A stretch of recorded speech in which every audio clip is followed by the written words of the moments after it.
What's going on, everyone? Hope you guys are having a good one. This is been an incredible weekend, honestly. Sales.io Mastermind was yesterday.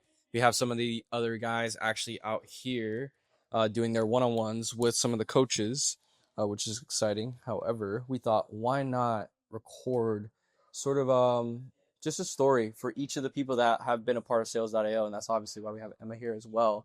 Um, but this is why we're doing it, right? A lot of you guys have questions, and hopefully we can get some of those questions answered. And honestly, we can just tell a story along the way. So, Emma, Yeah. absolute pleasure. Yes. Let's dive into it. I guess the best place to start is who was Emma before sales? Like, what was that like for you?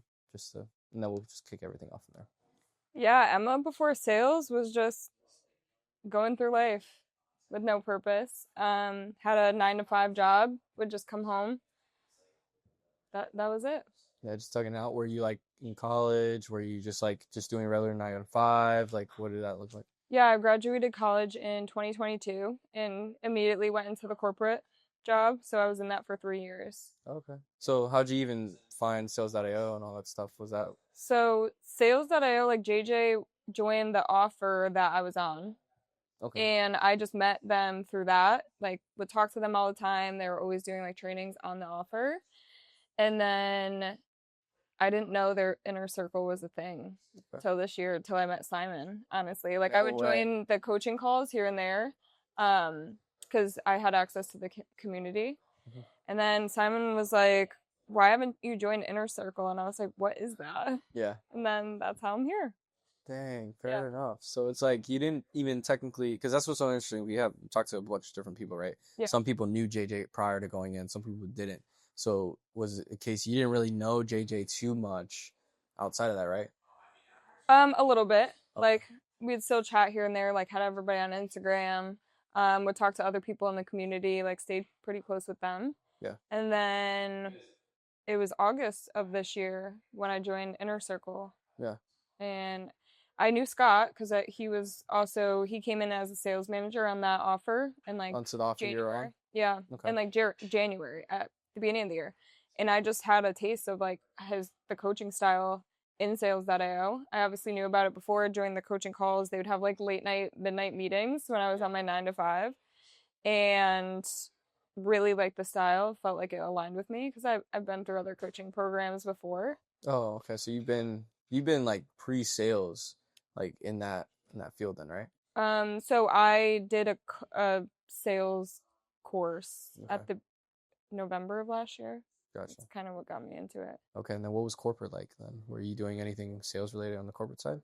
I was doing IT technical recruiting. So in a sense, like I would do some like account manager duties. So I was a part of like the sales process, but it was never directly like high ticket sales, anything like that. I would say sales were like when I was bartending, waitressing, making the most money there. Yeah. To get through college. That definitely had an element too. Oh, dude, that's awesome. It's so interesting because there are some people that are obviously watching that they might be in that position, right? Right. They're just working regular corporate job. They probably want more. Like, what was it like for you, especially like in the corporate, wanting to say like, let's go full into the sales thing? Like, walk us through kind of your thought process. Yeah, usually I'm always pretty risky in the way of like I know what I want Yeah. type of thing. And I was just stagnant in my role. I just felt like I would just show up, sit at a cubicle, just hating my life, literally just sitting there, like just going through the motions. And I was successful at it, but it just wasn't enough. It wasn't fulfilling. It didn't challenge me. And I've just always been a person that I've always worked. I've always been a hard worker. So I did my offer like part time alongside of my 9 to 5, and I was just like, what am I doing? Like Yeah. staying, like I don't like this place. I show up and it's like that my energy was drained. Mm-hmm. I didn't feel like I was surrounded by people that would challenge me in a good way. It was kind of more like, oh, if you want to leave, like just go into the sales role and then you can kind of just like milk it. And I'm like, well, why would I ever want to milk anything? Like, like I want to be challenged. I don't want to like slack off.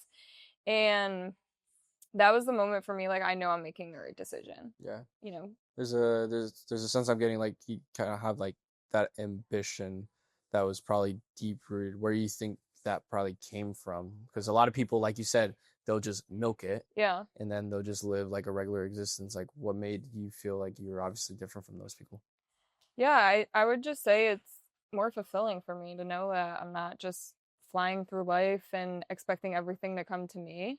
Yeah. Like I've definitely been blessed with amazing opportunities, but I feel like it's because I put the work in to get there and not just milked my way through life.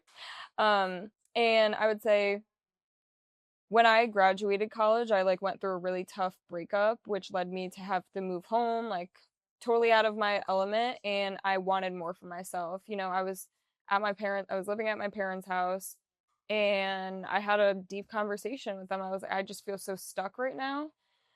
And once I said it out loud, I had a city that I was just more drawn to. Saw one apartment and signed the lease the next day. It's Okay, like this that's is the why step. Yeah. Connecticut. Yeah. Wow. So where were you originally? I was in Connecticut too, but I went to college in Oh, Boston. different. Gotcha. Yeah. Gotcha. Okay, so right, you're doing the corporate and then you doing like semi-sales stuff like that. Walk us through what you were doing on that sales aspect, right? Like, were you closing, setting? How did that look? I went right into closing. Oh, okay. Yeah. Yeah, No, you I, just I didn't jumped go over through. I it. didn't even know like setting was a thing. It was kind of just like that was the offer I was presented to, and it was like I went through a course, and it was like 2 weeks after that. It was the end of December, Yeah. and I was like, I never knew what high ticket sales was. I never thought about sales. Everyone would always say to me like, "You'd be so good at sales because of your personality," and I was like, Like, I don't know. Like, okay. I'm a recruiter. I'm chilling right now. Like in that stuck mindset. Like I'm comfortable. I don't want to get into sales. And I think taking that, I wouldn't even call it a leap. Just taking that next step to be like, Yeah. I'm so much more than a recruiter Yeah. who's sitting at a cubicle. What makes you not call it a leap in terms of like getting into obviously sales, getting into like the mentorship? Yeah, I think for a while I thought it was like a leap of faith to leave my 9 to 5, but in reality, it was just more taking the next step. Hmm. And, I had a decision made in my head and acting on it because I wasn't happy in that job for so many months. Like, I think since I even started, it just wasn't fulfilling. So it was like, okay, am I going to sit here, come home from work every single day and complain that I hate my job and people just tell me, "Oh, you'll never love your job." Like, just you'll get over it. And I was like, no, like I should enjoy what I do. So I actually, my last day at my 9 to 5 happened to be my 3 year anniversary at the company, and that was not planned at all. It was just like I made a decision one day, and it was Wow. very scary to put in my resignation because I had that fear of like I'm letting down my team because I piloted a new team, like Yeah. started a new team that they were building. So I got to be a part of something. So it was like Yeah. I need to let go of that attachment to it because I know Mhm. I need better. Was there, because I've had that too. Like I've Mhm. had that. I remember just give you guys context. Like around my birthday, while I was in the military, I remember sitting in my hotel room, and it was right around the time that I was working at the base. And I literally, like on that day, I sat there and I felt like this big ball of pressure Yeah. of making that decision, Yeah. right? And I obviously ended up doing it, and that pressure basically was non-existent, Mhm. right? What was that like turning point, like that true turning point? Obviously, like on that day, like walk us through that day. Like how did that feel? All the emotions, everything. I felt so calm because I was sure that this decision, I knew every decision I've made in my life has led me to a path, whether it was rocky or smooth sailing. Like Hmm. it always landed where I needed it to be or where I was supposed to be. So when that was made up in my head and I said, okay, I'm going to do this and it's going to be this day, today, I tried to delay it too. Like, oh, I'll do it next week. I'll send him. And I got on a meeting with my manager and I was like, hey, this is my decision. Like let's do it. There's no way I'm staying, because I feel like people try and manipulate your mind. Like, why would you leave? I can offer you this and that. And it's just like, it's too late. Like, Crabs in a bucket. yeah. So I would say I just felt so calm that day. Yeah. Nice. And even with that being said, right? So like you're past that, you're past your 9 to 5. Now you're in this whole new field of it's kind of like a lot of people sometimes see like especially online sales like the Wild Wild West Hmm. in the sense. how was that experience of you starting off completely just taking that leap, and like how was that sales experience for you, like getting into it? I would say with the personal development that it has been such a wild transition, but in a good way. Yeah. I was like, if I didn't take that next step, I wouldn't be working on all of these different elements of myself and like truly holding that mirror up to me. And I would have still been at my parents' house, just chilling, living my life, going through the motions, and that was it. Yeah. So I feel like even if it was, I was new to sales and it was scary, I would fall back into that mindset for a couple of days. Like, did I make the right decision? And it would be immediate switch. Like, no, I'm supposed to be here. Yeah. Like, I'm supposed to feel all these things. And I think also just not listening to external factors, right? People that are not in the space are going to put prejudgment. Like, why would you go into that space, leave a corporate job? You don't have health care, you don't have a 401k. Like, why would you do that? You don't have a base salary. And it almost your mind starts running a little bit. And I'm like, no, this is, this is my thing. This is exactly where I need to be. And, my parents definitely were like, are you okay? Really? Yeah. Wow. And I think the most the thing that they worried about most was the financial. And I was just like, I'm not even worried about it. Why are you? Yeah. I'm good. No, it's so true, right? Because the moment you start making those decisions and you actually get into that, like that last day, you realize like it's maybe this external factor, but everything gets thrown at you because it's just like, this is the final chance, this is the final battle. And then once you're past it, it's calm. Yeah. It is peace. You feel it. So awesome. I mean, with this too, like the coaching, like JJ's involvement, all that stuff. Now you're in this field where you're trying to figure out, I guess the biggest question would be, who throughout that time was your rock? Like, who was that person that was able just to help you out the most out of all those coaches with your journey? I would say Cole has been super impactful for me.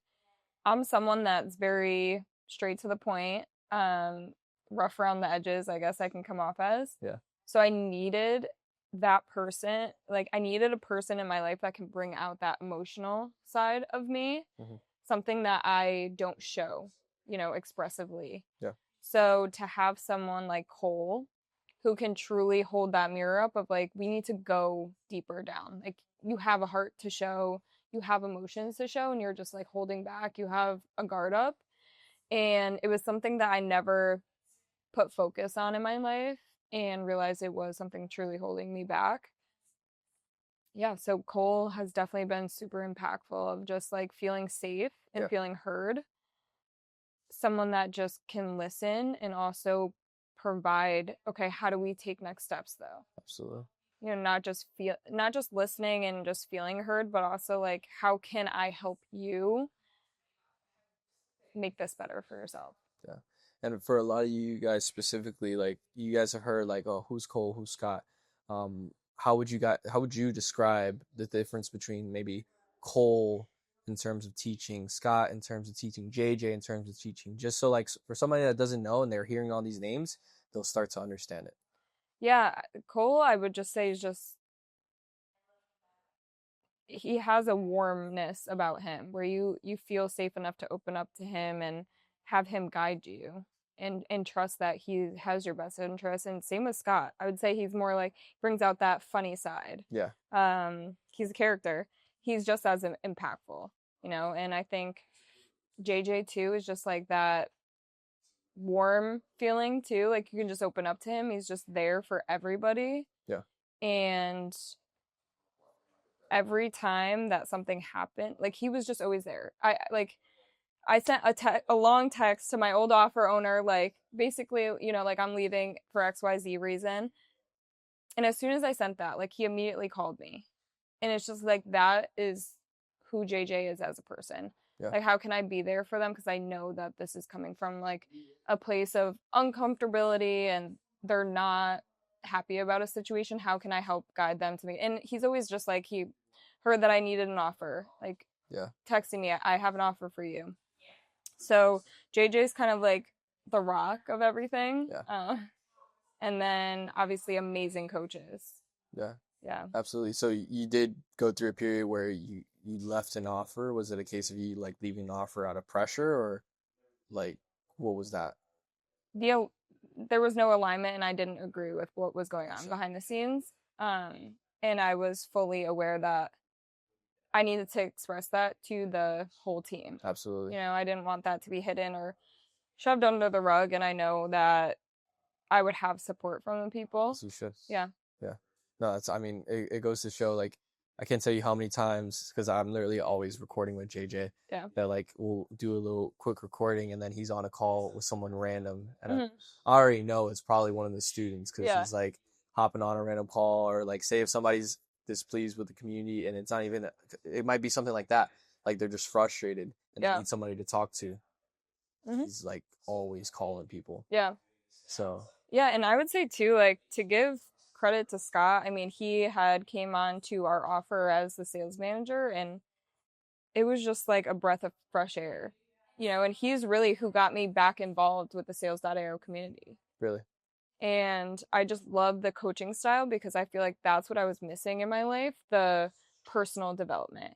It wasn't like when I first got into high ticket sales, it was like, oh, I can be a different person on my sales call. Like, I'm not a bubbly person, so let me just fake it because that's what everyone says you have to be good at sales. And that just wasn't the case. So everything Scott was implementing on these coaching calls, I was just blown away every day. Yeah. I was just like, who is this? Like, Yeah. how did we get blessed with such a good coach? And he definitely he's a really great coach too. Yeah. And if you guys seen it, obviously with this whole event, this whole mastermind weekend, we literally had it right over there. I would love to get your insight on like that mastermind and all that went down and your experience. Like, how was your experience yesterday with the mastermind? It was transformative. And I think a lot of people have an idea of what a sales mastermind can be. And this was totally different. Yeah. It was totally different. And the people that are here, I knew looking around the room, every single person in that room would take a bullet for anyone in this space. And that's how tight knit that this community has been, and everyone shows up for each other. Like, it's not crazy. It's like, this is real life. This is how like humans should be treating each other. Yeah. Like, you just feel like family. I've never met anybody in person. And it was like, this is the first time I'm actually meeting everybody in person. And it's like, I already know them. I already love them. Like, what's better than that? Like, now you just get that in person, that intentional time. Yeah. And I would say the mastermind was intentional. It wasn't just like, how do you become a good salesperson? It was like, how can we just help you get out of your comfort zone? And what like Cole and Scott put us through in that mastermind was just so transformative. Yeah. And it truly also showed how safe of a space everyone has created, that people were able to be vulnerable. They were able to speak, they were able to cry. And that is just, it's different. You never see that at other masterminds. 100%.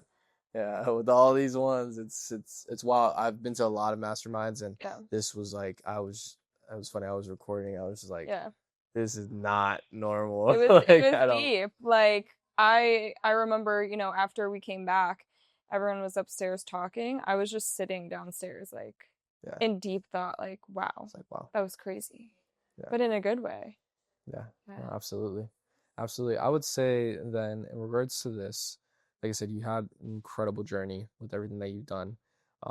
For people watching that might be in that position that you were in, especially the corporate role and all that stuff, and they don't know what they want to do, right? They're very close to making that decision. Yeah. What would you tell them in the time where they need it the most? I would say it's okay if you don't know what you want to do, but what you do need to be clear on is if you don't do anything, you're just going to stay in the same position. Like, if you have a thought that you want to do something different or you want your life to be better, but you're not taking the steps, that's the first thing that you just have to do.